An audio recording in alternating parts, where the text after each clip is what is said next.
Chers auditeurs, chères auditrices, bonjour. Et oui, le CJD, c'est un mouvement de dirigeants d'entreprise qui cherche à mettre l'économie au service de l'homme et non l'inverse. Chaque lundi 13h, un invité vient nous en parler.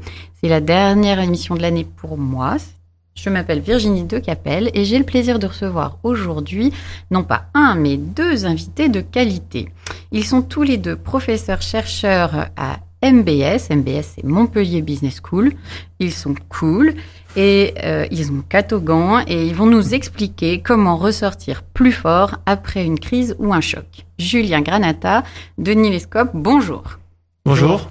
Alors, je vous présente très rapidement à nos auditeurs. Julien Granata, vous êtes enseignant-chercheur à MBS, vous êtes spécialiste des innovations organisationnelles. Bref, c'est tout ce qui concerne les nouveaux modèles de collaboration avec les entreprises. Vous avez 3 dadas. Le premier, c'est l'entreprise libérée, c'est-à-dire en gros un fonctionnement d'entreprise qui permet aux salariés d'être libres et responsables de leurs actions. Le deuxième dada, c'est la coopétition, ou comment collaborer avec des concurrents. Et le troisième, c'est l'antifragilité. Alors ne quittez pas, on en parle tout de suite. Ce sera le sujet du livre que vous mijotez actuellement. Vous êtes auteur du livre déjà paru Management libéré. Et aussi, vous écrivez des poèmes et des nouvelles qu'on espère voir et lire un jour. Julien, en 2 mots, est-ce que vous pouvez juste nous expliquer d'où vient cette histoire d'antifragilité et qu'est-ce que c'est en langage simple ? Bon, tout d'abord, bonjour et merci pour l'invitation. Alors, c'est un concept philosophique à la base d'un philosophe qui s'appelle Nicolas Nassim Taleb. Et l'antifragilité, c'est l'art ou la manière de se renforcer au contact des chocs, des crises et des bouleversements externes. Très clair, merci beaucoup. Ça marche pour tout, pour une entreprise, quelqu'un ? Ça marche pour un système économique ou un système d'entrepreneurs. Ça marche pour une organisation et également pour les individus. Donc, c'est un concept multiniveau pour inviter justement à mieux affronter les temps de crise. Super, merci beaucoup. On y revient dans un instant parce que nous sommes quand même 3 autour de ces micros. Denis Lescope, vous êtes professeur de stratégie et de transformation digitale à MBS. Vous avez déjà travaillé une 20aine d'années dans les technologies, les télécoms, Internet. Et aujourd'hui, votre spécialité, à vous, en tant que chercheur, c'est l'impact des technologies sur l'organisation des entreprises, des marchés et aussi sur l'humain accessoirement. En ce moment, vous vous passionnez pour l'intelligence artificielle. Et enfin, j'ai compris qu'il ne fallait pas vous lancer, parce qu'on n'a que 20 minutes devant nous, sur votre passion des jeux et de la musique. Alors à tous les deux, je vous propose un mini-jeu pour découvrir autre chose de vous. On commence toutes nos émissions par un mini tac au tac. Vous êtes prêts ? Prêt. Alors à tous les deux, fastoche, digital addict ou digital détox ? Addict. Addict. Alors, on a 2 addicts. Histoire ou science-fiction ? Science-fiction. Science-fiction, oui. Julien, votre passion du moment, vous qui êtes slasher ? Ah oui, à ce moment, c'est beaucoup de séries, addict aux séries. Avec le confinement, ça n'a pas dû s'arranger. Et Denis, sur une échelle de 1 à 10, quel est votre niveau de rébellion en vous en ce moment ? 100. 100 ? Oh mon Dieu, ça crève les plafonds. À tous les deux, la dernière fois que vous avez vécu une première fois ? Aujourd'hui, la première fois sur Radio Clapas. Première émission sur Radio Clapas. Première émission de radio tout court. Ça c'est beau. Hein. Et enfin, la dernière, quel sera votre mot de l'année 2022 ? Soyez antifragile. Ouais, soyez digitaux.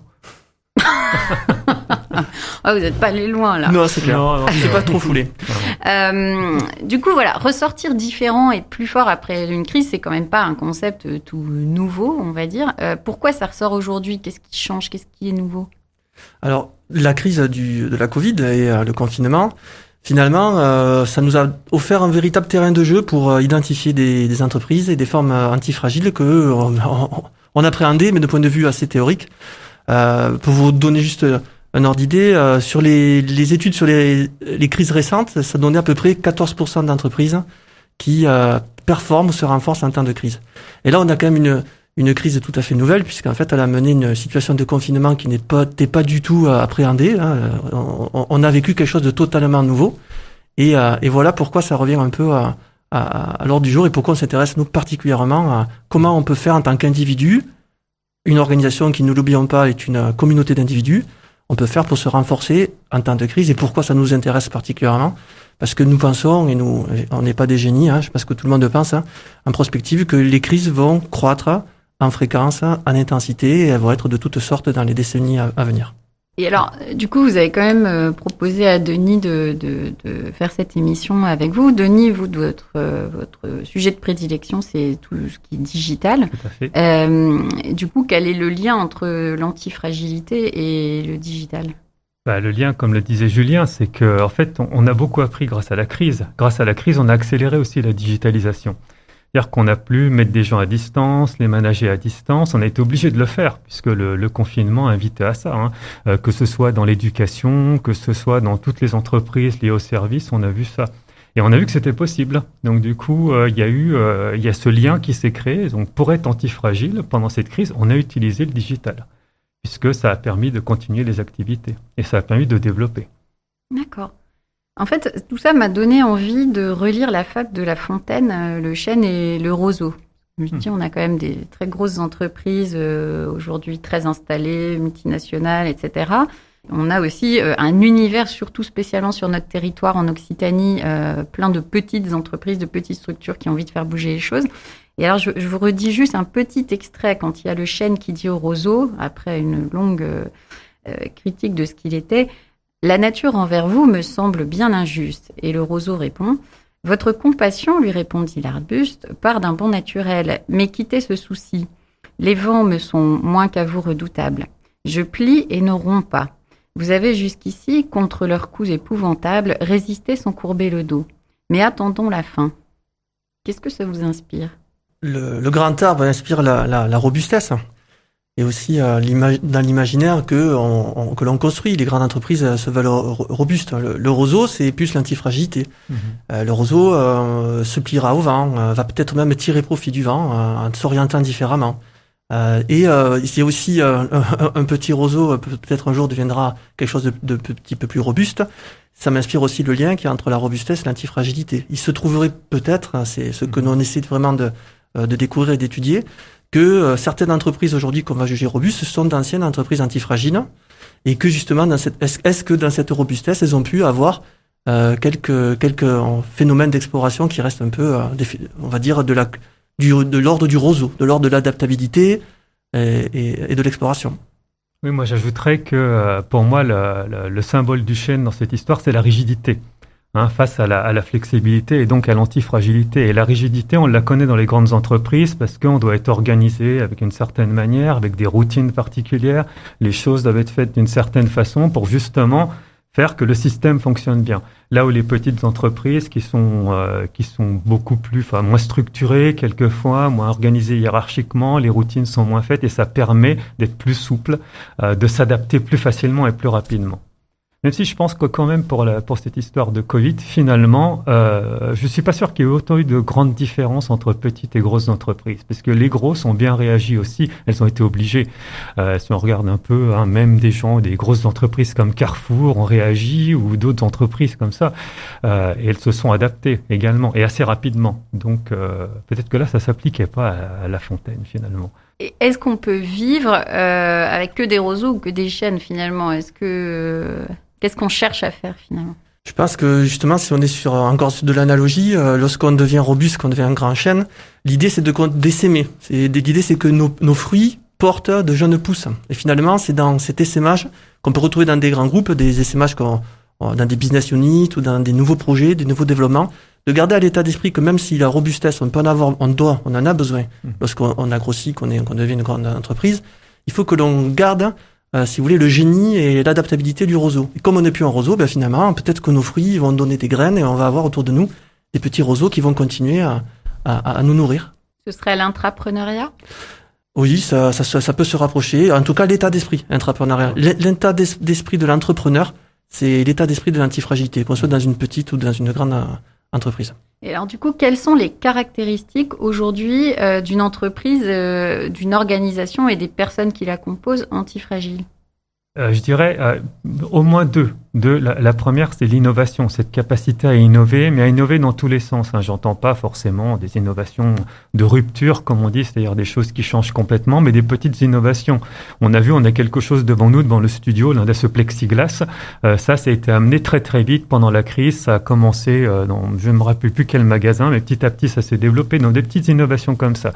Et on s'est rendu compte qu'on était source d'innovation, d'ailleurs, pendant cette crise. Le deuxième élément, c'est la confiance. Je pense qu'il est extrêmement important et qu'on retrouve beaucoup dans les entreprises antifragiles, c'est la confiance en ses salariés.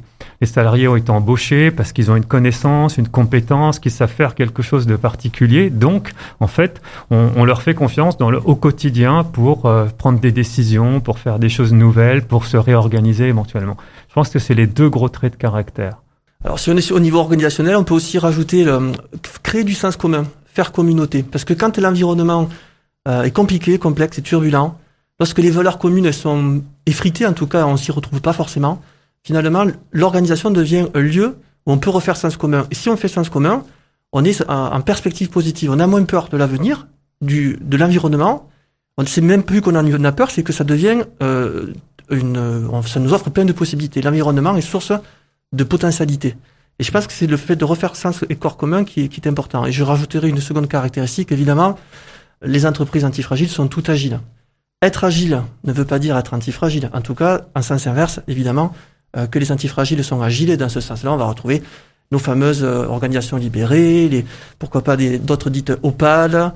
En tout cas, ces organisations qui donnent une grande marge de manœuvre aux individus pour explorer, prendre des risques. Non pas droit à l'erreur, mais devoir de prendre des risques. Et justement, cette notion d'agilité, elle revient beaucoup dans les entreprises aujourd'hui. Elle revient aussi beaucoup dans l'univers informatique, puisque ça vient de là. Comment ça se concrétise? Comment est-ce qu'on peut rendre plus agile une organisation? Je crois que pour la rendre plus agile, il faut être à l'écoute de son client. Je pense que c'est l'élément le plus important pour moi. On n'est pas agile pour être agile. La raison d'être agile, c'est en fait pour rendre un service le plus près possible de ce que le client va demander. D'accord. Donc, par exemple, ça a été pendant cette crise Covid, ça a été le fait que certains restaurants se sont mis à passer à faire des plats à prendre sur place plutôt qu'à manger au restaurant. Très très vite à s'adapter comme ça. C'est ce qui a fait que dans les grandes écoles comme la nôtre, à Montpellier Business School, on a basculé extrêmement vite à des cours entièrement en ligne avec un corps professoral qui a su suivre. Donc, c'est ces éléments-là, c'est bien comprendre son consommateur qui va permettre en fait cette agilité et qui va enclencher l'agilité. Parce que sinon, une agilité qui n'a pas de raison d'être, on a parlé de ça il y a 2 minutes, ça ne fait pas de sens. Donc, c'est une agilité pour et au service du client. Et est-ce qu'on peut dire que toutes les entreprises, finalement, ont ça dans leur ADN, ou alors il y en a qui sont condamnées soit à changer, soit à flancher? On va dire que encore trop d'entreprises ont dans leur ADN la notion de tout planifier, tout contrôler, donnant à leurs managers un rôle de contrôleur, évaluateur, souvent de process qu'ils ont eux-mêmes créés. La bonne culture, c'est la culture inverse, et c'est celle qui remonte du terrain. Quand on écoute plus les collaborateurs au plus près des clients, on revient à ce que vient de dire Denis, puisqu'il faut être proche des clients pour pouvoir explorer, s'adapter. Les plus proches des clients, qui sont souvent les collaborateurs, qui ne sont pas forcément les personnes qui sont à la tête des entreprises, sont ceux qui sont à même le plus rapidement de pivoter. Je pense à la startup Kiwi qui a rapidement pivoté totalement de business model, et l'idée est venue du terrain. Et est-ce que c'est possible dans des organisations un petit peu plus grandes qu'une start-up? Comment on peut faire pour justement mieux écouter les collaborateurs qui sont au contact du terrain? Bon, ça s'organise. Alors après, justement, c'est là où le digital peut intervenir, parce que l'outil digital peut aider à améliorer, parce que c'est un problème de communication finalement, et d'organisation de la communication, des informations qui remontent facilement. Donc ça, le digital ici va aider. Il y a des tas d'outils qui existent. Les plus connus, c'est les fameux CRM qu'on utilise, c'est-à-dire ces éléments qui permettent de récupérer des données en fait des clients potentiels, et de comprendre quelles sont les cibles, et qu'on fait remonter pour éventuellement changer la stratégie, marketing, etc. Donc ça, c'est des éléments qui sont connus, mais la digitalisation peut aider à fluidifier l'information. En fait, la contrepartie d'être antifragile, c'est d'avoir une information qui circule bien dans son entreprise, que tout le monde soit au courant de tout. Alors ça va dans les deux sens, c'est-à-dire que le top doit être capable de faire comprendre à tout le monde quelle est sa vision, sa stratégie, la raison d'être de l'entreprise, etc. Et à côté de ça, les niveaux les plus proches du consommateur font remonter l'information pour que tout ça soit en cohérence parfaitement et que tout ça s'adapte parfaitement. On parle de résilience ici, la capacité à s'adapter en permanence. Et cette capacité à s'adapter en permanence protège en fait contre les gros chocs. Parce que quand on s'adapte en permanence, petit à petit, on est toujours prêt en fait. Et donc quand un gros choc arrive, on est capable de l'absorber plus facilement. Et est-ce qu'on a besoin que du coup la gouvernance de l'entreprise et les collaborateurs sur le terrain soient complètement alignés, ou comment est-ce qu'on peut faire mieux coïncider ça? Alors, la gouvernance, c'est vraiment une question clé. Il faut réintroduire des processus ou de la gouvernance collective participative. Voilà, il faut casser les processus de gouvernance classique où il y a trop de remontées par la ligne hiérarchique de l'information qui doit circuler au plus vite. À ne pas confondre avec les managers, ils ne servent à rien, ou les managers sont des facteurs bloquants. Nous, on se rend compte que dans les entreprises dites libérées ou antifragiles, le management a vraiment son rôle, le management est omniprésent, il y a parfois beaucoup de process, mais des process de fluidification. Donc finalement, ce qu'il y a d'important à retenir, pour le dire de façon plus synthétique, c'est que pour que l'information circule bien, il faut qu'il y ait des processus de prise de décision collective au plus près du terrain. Que par exemple, je pense à un grand groupe, que ce qui va se passer peut-être dans une business unit ou remonte très rapidement au niveau général pour que cette expérimentation soit après diffusée et s'émée dans l'ensemble du groupe. Ça veut dire du coup aussi un partage de pouvoir? Oui, mais comme à l'esprit un petit peu entrepreneurial et start-upper, puisque on en parle beaucoup de l'état d'esprit des startups. Finalement, on est en collectif, prise de décision collaborative, parce que il faut faire le deuil de la croyance de la compétence. Ça va trop vite aujourd'hui. Si vous voulez, il fut un temps pas si lointain où, lorsque on avait une personne qui était un manager ou même un dirigeant, c'était la personne qui savait le mieux faire. Et c'est faux aujourd'hui. Aujourd'hui, un bon dirigeant comprend très vite qu'il ne sait pas faire et que ses collaborateurs et collaboratrices savent faire eux. Donc finalement, s'il prend la décision lui-même ou elle-même, elle va ou il va prendre une mauvaise décision. Donc dans la gouvernance collaborative et participative, l'idée c'est que des personnes de tout niveau, tout type de collaborateurs et collaboratrices puissent intervenir dans la prise de décision. Et alors, quel est le portrait du manager idéal, du coup? On retombe sur quelqu'un ouvert d'esprit, la confiance, et aussi qui est capable de reconnaître et de comprendre qu'il n'a pas les compétences. Donc, vous êtes en train de souligner des qualités, mais pas forcément des compétences. Ouais, ce que nous on appellerait des soft skills. On appelle ça des compétences douces, oui. C'est ça. Des compétences humaines, peut-être on peut dire, ou compétences sociales qui sont assez importantes. Aujourd'hui, pour revenir sur des projets, par exemple, moi qui suis plutôt dans la transformation digitale, ce qui rend quelquefois très anti-agile dans la transformation digitale ou antifragile, c'est en fait le manager qui pense savoir. Il pense savoir utiliser un outil et il va l'utiliser d'une manière, imposer l'usage en fait à toutes ses équipes, alors que ces équipes savent pertinemment bien que l'outil ne s'utilise pas comme ça. Et ça, c'est un gros problème et qu'on rencontre très souvent. C'est-à-dire que quand on va déployer un nouveau système d'information, les managers, qui sont quelquefois en fait ça empêche un déploiement efficace parce qu'en fait, ils n'ont pas la compétence. D'accord ? Et les équipes l'ont.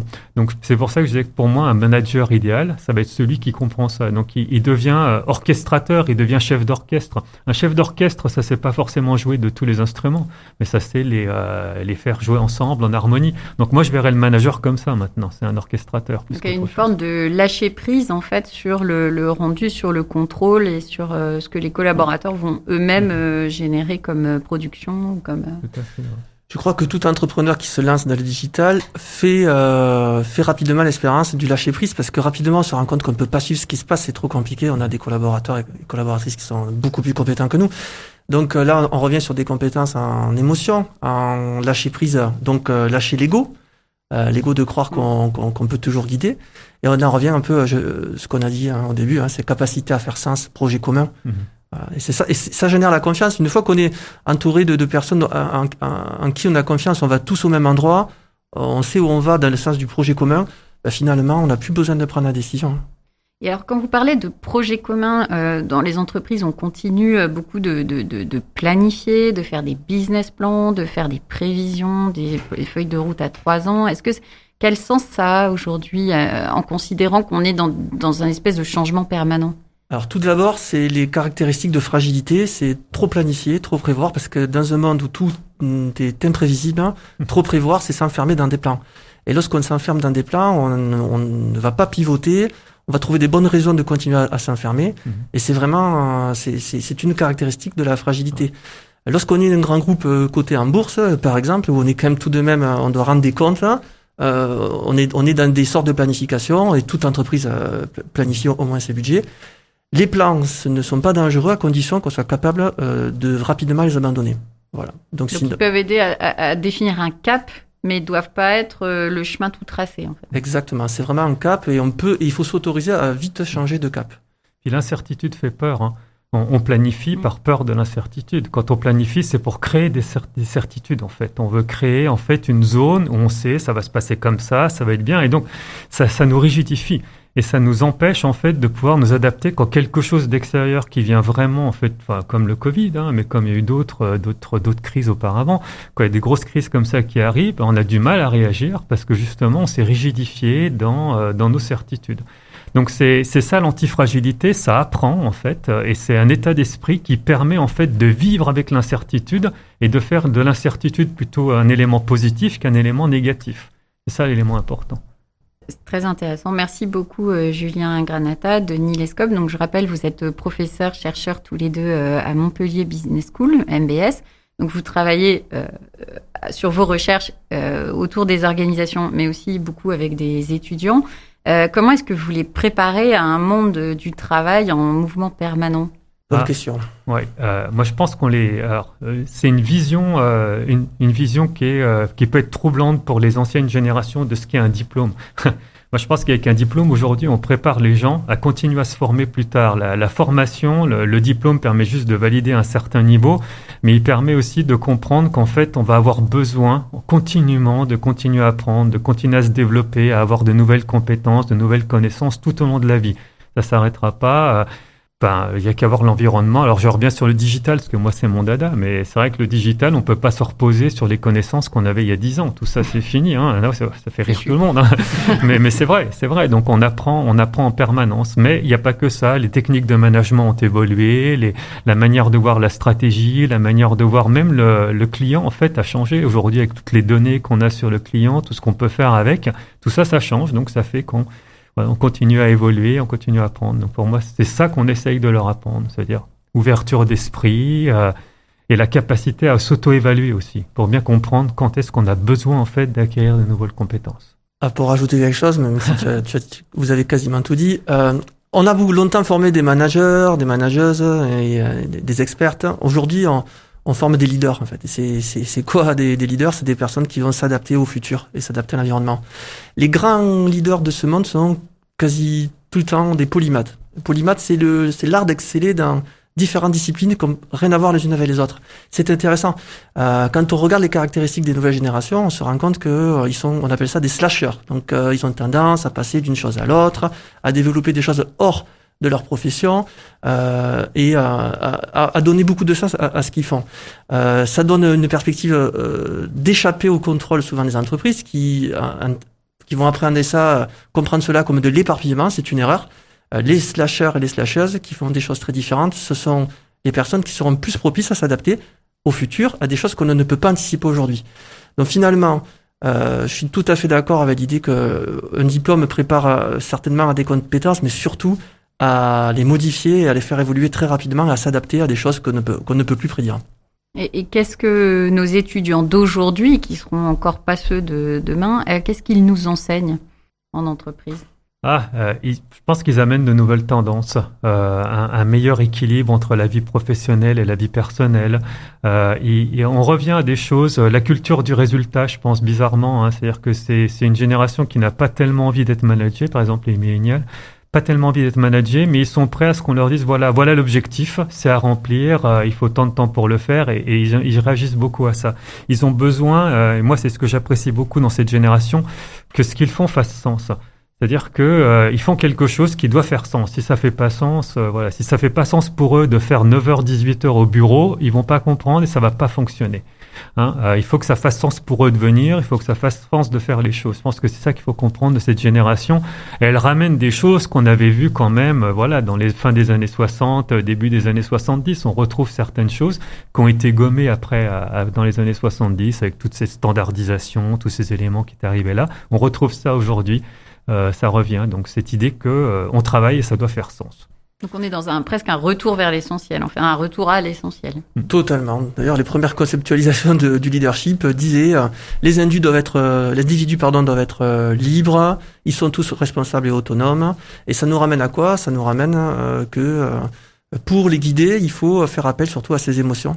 Intelligence émotionnelle pour le nommer, c'est-à-dire notre capacité à mieux les comprendre, à mieux se comprendre nous-mêmes dans des excès d'autorité que l'on duplique parce que on les a subis. Là, il faut les accompagner, comprendre, leur expliquer pourquoi on fait les choses et être à l'écoute. Comme l'image du bon chef d'orchestre qui n'est jamais le meilleur sur un instrument, mais qui sera en capacité, en comprenant les uns les autres, à faire qu'on ait une mélodie collective. Et que chacun donne le meilleur de lui-même. Denis, vous avez vécu 4 ans aux États-Unis. On a l'habitude d'entendre que les anglo-saxons ont une culture de l'échec assez différente. En quoi est-ce que c'est différent et pourquoi ça se prête mieux à l'antifragilité ? La contrepartie de l'antifragilité, c'est que les gens vont essayer de faire des choses. Donc ça veut dire que les managers qui sont antifragiles et qui gèrent des équipes antifragiles acceptent l'échec. D'accord ? C'est-à-dire que l'échec, c'est plus quelque chose qui va permettre d'apprendre et permettre de progresser. Je trouve personnellement, voilà, mon passage aux États-Unis m'a fait comprendre ça, c'est que là-bas, en fait, c'est culturel. C'est pas grave d'échouer à partir du moment où on apprend, qu'on rebondit, qu'on recommence, etc. En France, quelquefois, on a quelques petites réticences vis-à-vis de ça. Quelqu'un qui a connu quelques échecs cuisants en tant qu'entrepreneur, c'est très difficile pour lui de revenir. Même, et on en a rencontré parfois, des managers comme ça, c'est-à-dire, même le manager qui a dit non, moi j'accepte l'échec, en fait, il peut avoir une réaction un peu difficile et dure face à un collaborateur qui échoue. Donc aujourd'hui, on a, je trouve, moi personnellement, ça n'engage que moi, que l'échec est dur à porter en France, là où il est plus facile dans les pays anglo-saxons et plus accepté. Et Julien, je crois que vous aviez transformé un peu cette expression. Oui. Comment ? Droit à l'erreur transformé en devoir de prendre des risques. C'est intéressant, c'est marrant parce qu'on intervient aussi pas mal en entreprise, notamment en formation, parfois un petit peu en consulting. Et souvent, les entreprises dans lesquelles on intervient ont une demande de former les personnes au droit à l'erreur. Il y a souvent un dicton qui revient et qui est pas très bon, en fait. Il faut l'arrêter, celui-là. On a droit à l'erreur à condition qu'on n'en fasse qu'une seule, mais pas deux. C'est vache. C'est une erreur. C'est une mauvaise compréhension du droit à l'erreur. Aujourd'hui, il faut prendre des risques. On n'a pas le choix. De toute façon, la survie, c'est le mouvement. Voilà. Il faut, face à l'adversité, il faut agir. Et souvent, les personnes qui agissent, c'est que finalement, face à une crise, ils n'ont pas la perception que c'est une crise. C'est comme une opportunité pop-up qui arrive comme ça. Et c'est, ça change, super, je vais pouvoir expérimenter autre chose. Et ça ne doit plus être qu'une préoccupation d'entrepreneur. Ça doit être la préoccupation de toutes et de tous si on fait communauté au sein d'une même organisation. Merci infiniment à tous les deux. On arrive déjà, malheureusement, à la fin de cette émission. Est-ce que vous pourriez chacun confier aux auditeurs une perle, une pépite avec laquelle vous avez envie qu'ils repartent aujourd'hui ? Je pense qu'il faut voir l'antifragilité comme un accélérateur de développement, mais dans le sens le plus large du terme, pas seulement business, dans le sens sociétal, dans le sens managérial, dans le sens humain. Voilà, un accélérateur de tout ça. Et moi, ça serait plutôt un conseil de se dire que si demain, dans notre travail, ça s'arrêtait. Donc si demain, on ne pouvait plus faire des cours en présentiel, nous, on l'a bien vécu, comment je m'adapterai ? Et une fois qu'on a la solution, je préconise, faites-le maintenant. Actionnez les solutions pour un futur qui se bloquerait parce que ce sont vos plans B, vos plans C. Ce que le philosophe Taleb appelle l'optionnalité. L'optionnalité. Merci infiniment à tous les deux. C'est déjà la fin de cette émission, l'économie au service de l'homme et comment s'adapter et devenir plus fort avec les chocs, avec les crises. C'est donc l'antifragilité. Merci de nous avoir écoutés, chers auditeurs. Merci Lucille qui est à la régie. Merci à toute l'équipe de Radio Clapas 93.5 et à nos deux invités, professeurs, chercheurs à Montpellier Business School, Julien Granata et Denis Lescope. Et enfin, merci à notre mouvement de dirigeants d'entreprise, le CJD, avec qui on met un coup de projecteur sur un bout d'économie responsable tous les lundis à 13h en direct du studio. Alors, vous pouvez retrouver les replays de cette émission sur radioclapas.fr ou sur la chaîne YouTube du CJD Montpellier, aussi sur Spotify, Deezer, etc. Et vous pouvez nous contacter via Facebook ou via LinkedIn. À la semaine prochaine et d'ici là, prenez soin de vos proches et de vous et joyeux Noël!